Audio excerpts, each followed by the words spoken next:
Nagbabalik ang PTV Balita ngayon. Ipinagbabawal na ng Bureau of Immigration ang layover sa mga deportation flight ng mga foreign national na sangkot sa krimen at pogo.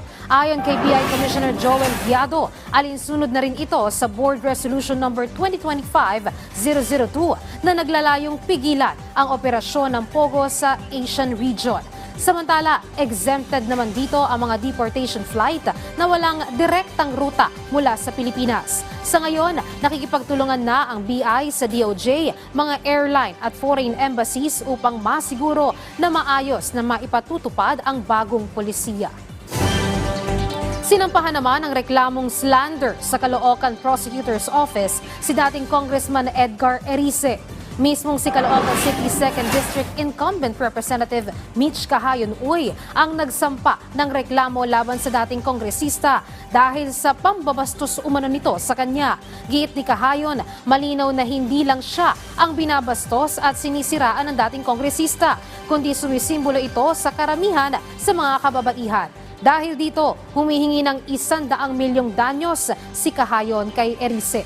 Wala pang komento ang kampo ni Erice. Matatandaan na ang dalawa ay magkalaban ngayon sa pagkakongresista sa ikalawang distrito ng Caloocan City. Isang babae, medyo ito ay foul na ito ay napapaloob doon sa ating anti-bastos law, na kung saan hindi ka dapat nagsasalita. Kung kahit nasa isang prostitute, hindi mo dapat sinasabihan ng ganitong mga salita, lalo na kung ito ay nakakababa ng pagkatao ng isang babae. Samantala, alamin naman natin ang ibang balita sa PTV Davao mula kay Jay Laga. Mayong adlaw, nagpahigayon ang Bureau of Fire Protection kon BFP Panabo City ug open house sa Kidi Fire Square alang sa mga kabatan-unan. Tubong sa mga aktibidad nga mahatagan og tukmang edukasyon ng mga bata mahitungod sa fire safety and emergency preparedness. Kiniaron nga malikay sila sa mga insidente sa sunog. Lakip sa mga aktibidad ang interactive setup ug static display, emergency medical services display, first aid demo, rappelling ug fire truck simulator. Napili ang mga bata sa mong programa tungod buot sa ahensya nga makatuna nila ang angayang buhaton panahon sa sunog sa sayong pangidaron. Ang mga aktibidad subay sa pag-obserba sa Fire Prevention Month ning bulan sa Marso.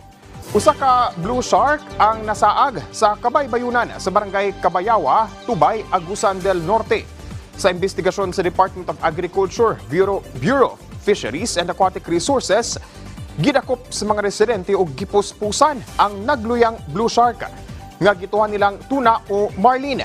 Nasayrang usa kini ka mabdos nga blue shark nga dunay gitas-on nga 2.76 meters ug adunay gilapdon nga 0.53 meters. Napalgan kini nga dunay samad sa ulo ug ikog nga bahin, din nanganak pa kini og 30 ka pups. Gikondena sa DA Bifar Caraga ang pagpatay sa mabdos nga blue shark. Butang nga ginaimbestigahan na sa mga hingtungdang ahensya sa gobyerno. O mo kadto ang mga nagunang balita dinhi sa PTV Davao. Ako si Jay Lagang. Mayong adlaw. Daghang salamat, Jay Laga.